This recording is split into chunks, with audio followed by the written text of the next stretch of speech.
Good morning and welcome to another PhD episode of Think in the Circle channel. I'm Dr. Ioannis Savas-Pantelidis, Director of Doctoral Studies at the University of Brighton. As always, all opinions, thoughts and suggestions are all mine. This particular episode is all about creating a PhD proposal, that is brilliant, and I will explain what I think a brilliant PhD proposal is, and I'm going to give you some hints and tips.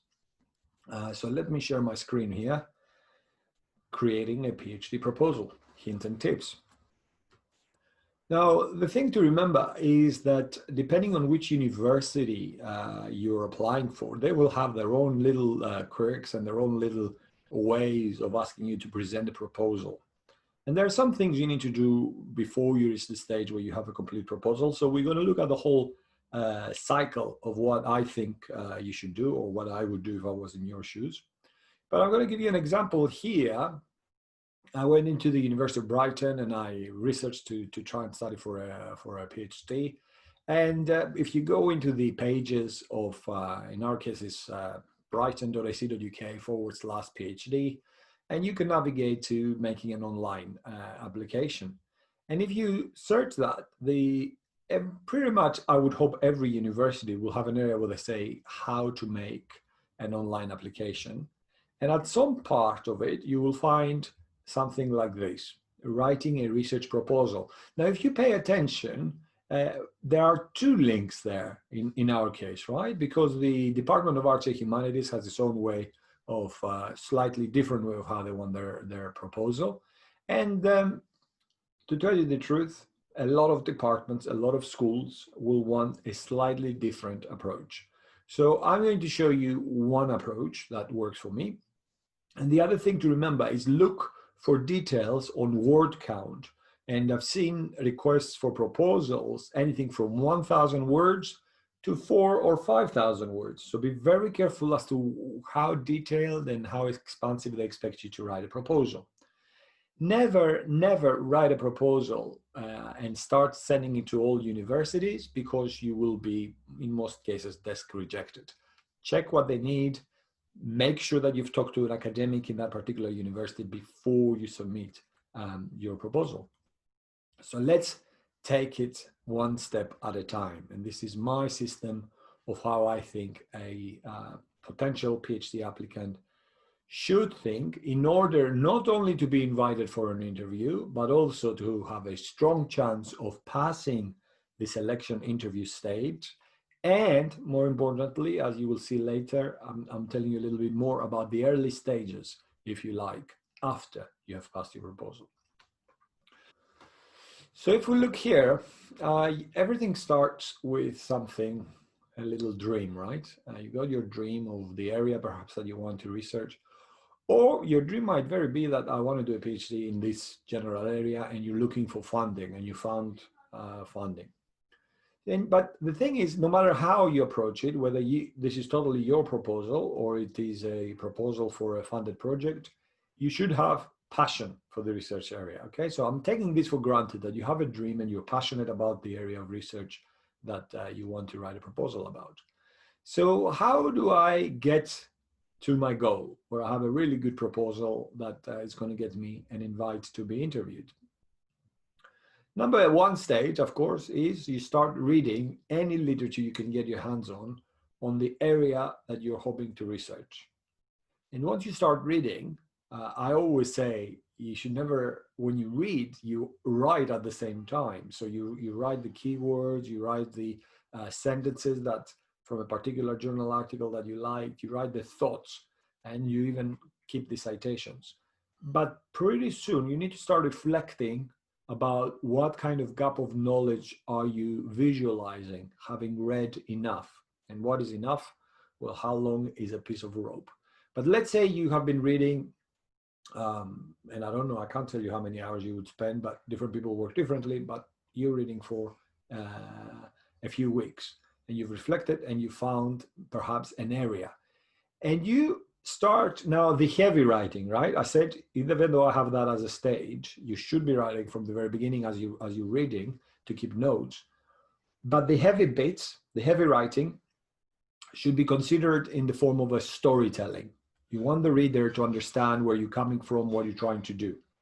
And then you need to make sure, again, after you've written, you've reflected a bit, you let it rest a little bit, you reflect, and then you read it again to see whether what you've written makes sense as a story. When you read it, does it make sense? And then you improve after you reflected on the writing that you've done. You look, maybe you've missed a few citations, maybe you missed some bibliography. And then comes a very crucial point. When you are at a very good, after you improve, then you are in very good draft. What I always suggest is having identified early a potential supervisor or two, an academic in the department, the school of the university you have targeted, and you want to make sure that you've engaged early and you had a couple of short emails, and then you send them the draft. And you give them some time to have a look at it, and then you can discuss. If you can get a meeting with them, if you can get a Skype meeting or whatever, Zoom, whatever meeting, it's nice to get a meeting in person. You get a better feel about the person, even digital person, and you discuss and you reflect based on what they told you, and they might give you other sort of more food for thought and other references that you might have missed, or they might simply tell you this is really good, submit it. Even if they tell you this is really good and submit it, from that discussion and how they perceive your work, you will have to rewrite or perfect if you prefer. And then comes back to the final stage, which was originally a dream of a possible researcher. Now you have submitted your little dream and you're waiting to hear, and hopefully you will hear that you are invited for an interview. This is what happens with most universities. When they receive a proposal, if you have not discussed with a particular academic, and they will allow you in the application to state, and they have a question that sounds like, have you discussed this project with any academic in this university? And if you say yes, and you put the name of that person, you already have an ally within, because they would have told you whether they would be happy to supervise or not. So all you're looking for now, and the system, how it works inside, this proposal goes to all the academics that are relevant in that research. The person that told you they're interested hopefully will say, yes, I'm still interested and I want to go forward this as a potential supervisor or part of the supervisory team. And then you need at least one other to show interest, right? So even with one person, you're not safe. But imagine if you just send it cold. If you send a proposal cold to universities, it then goes to the department and the people that are knowledgeable in the area. And most of us would have 5 or 6 PhDs. Yeah, we don't currently running. So it'll be very hard for you to get a place, unless you're lucky enough and you've got a couple of newer colleagues who haven't got a number of PhDs. But you need to think ahead. So if you had one supervisor, chances are you will be invited for an interview, especially if you had feedback that he or she was happy with your proposal. Okay, so you thinking now, so far so good, Jens, but you still haven't told me what I should be putting in the proposal, in your view. I've told you about the system and I've told you about some of the thoughts I have and the hints and the tips, but here's what I think should go in a good proposal. Number one is the title, okay? That is a key element because it betrays the literature framework of the area that you're researching, and straight away from the title, people would know whether this is an area they would be interested or not. They might read an abstract and make them, they might even read the literature, but the title, think of the title, don't spend too much time with the title at the beginning, give it a draft title, work on the system that we said, and when you're about to resubmit, rework the title then, because the title is very, very important.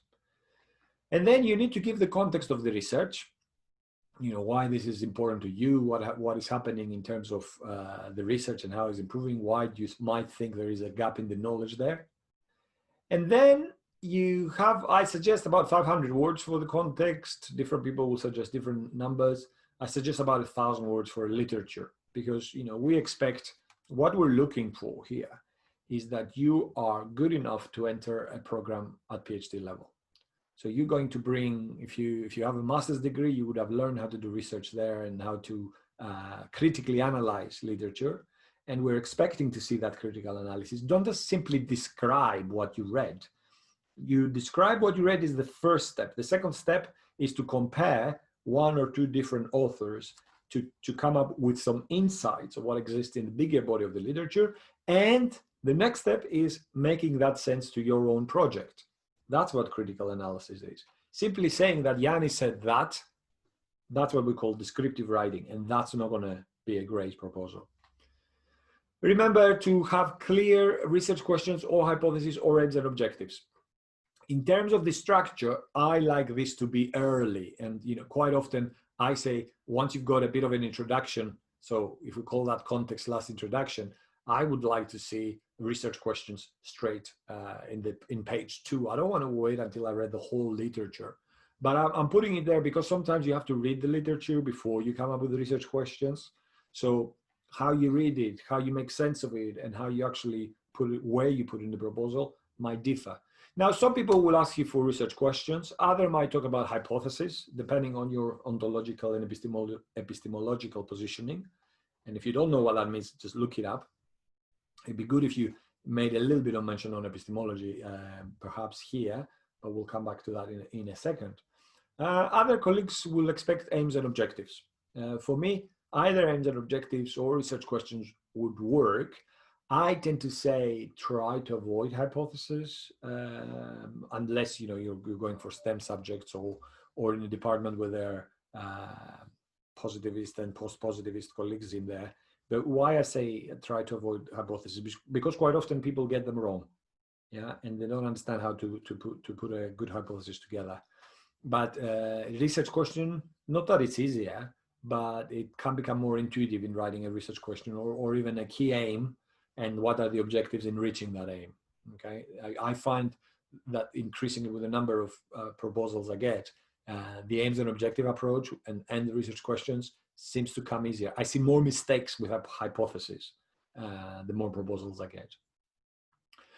Now we go to the next stage, which is you're explaining the strategy behind the methods that you're using, not just the methods, but you're showcasing here that you understand methodological implications. In other words, you are putting together a proposed strategy of how you're going to approach this project. A key thing, interestingly, that most requests for proposals are missing, and then supervisors expect more and more these days, is a little bit about ethical considerations. Just show that you understand that your project and your proposed methods will affect in different ways all key stakeholders. And in 500 words, with a few good citations, you can do this. And it shows also that you understood something that is becoming increasingly more important to illustrate. Ethics were always important in research, but in recent times, more and more we have to prove ourselves that we have an understanding on ethical considerations. And you have to do that as well if you want to stand above the rest. Then you go time scale. Now I've given it 200 words because really I always propose a Gantt chart, G-A-N-T-T. Have a look at that. You can create it in an Excel spreadsheet. But really the time scale is more than just the Gantt chart. You should show that you recognize key milestones and you have a backup plan in case things go wrong, because more than often things do go wrong in terms of your timelines. Things happen. Maybe you got a new job, maybe you're changing jobs, maybe you're having a new family. God knows, life is never easy or straight. Things happen, good things and bad things, and you need to show a little bit of your realistic understanding of how, if you're doing a full-time PhD, what might happen in 3 years to 3.5 years. If you're doing a part-time PhD, even more so, because you're talking about a time scale of 6-7 years. And of course, the last element that they would expect would be a reference list. So how many references, Yannis, should I have in my proposal? When I'm asked how many references, I always say 1 kilo. What do I mean by that? I don't mean a kilo. I'm just taking, I'm just joking, because it could be 15, it could be 25, it could be 30, it could be 40. It depends on you. And it depends on your project. And it depends on how many citations you need to make a coherent argument in every section of your proposal. So let me give you some final hints and tips that they might work well for you. Number one, which I mentioned before, be careful when you send a proposal to a university versus a department. If you're targeting a department, be careful. There might be a generic proposal that the university has constructed in terms of structure and how many words, but there might be a department one. Always go for the department. That's where the supervisor, the potential supervisor, will be great to have for advice, because they might come from a department or a research center and say, actually, my colleagues prefer this structure. And they're the ones that you want to convince, especially at the interview stage. They won't be too different. Trust me, there won't be key differences, but there will be slight differences that will make all the difference of how they perceive your proposal. Number two, look out for PhD depositories. And if you put on any browser search engine PhD depositories, you will get a few. And it will give you an idea of what a PhD looks like. And that might help you construct a better proposal, because you can sort of see the structure and you can visualize the end product. And I find, for me, it works when I can sort of visualize the end product. I do a better design at the beginning of the product, because then I know what I'm writing about. Number three. Now, I'm Greek and I always get my prepositions wrong. And so even though I've tried again and again to get them right. So I use a software like Grammarly, but there might be other software out there, applications that you can use. Check your grammar and check your spelling. The number of times that I get proposals where you see the spelling mistakes, the grammar mistakes, it means that you didn't take those few minutes, 15 minutes, you need 20 minutes to parse a document through even just the word spell checker and grammar checker. Even that is enough, but you can easily use Grammarly or anything else that exists out there to help you fix the language. And always talking about language, try to use short sentences. Don't have like 3 lines of a sentence. If people have to reread a sentence 3 times to make sense of it, you've lost them. Okay, short sentences, and try to keep it clear. Remember storytelling. Yeah, how do we tell stories? Very, very clearly. Otherwise, if the story is too complicated, or I'm trying to prove that I am scientific and I'm using long words that I don't even understand and I'm saying the wrong thing, you lost your audience. Reference software, very important. Look out for there's a number of software out there, EndNote, Reference Manager, there's a few free ones you can use, because you want to manage your references and your citations early. You do not want to do that manually. And look out for the extra functions of software like Word, because you can easily create an automated table of contents. You can keep a list of your figures, you can keep a list of everything, really, your tables, and with Word, it will automatically place them at the beginning of the document as a contents page. Number 5 is the supervisor. And I keep on saying this, that you need a person that is going to help you.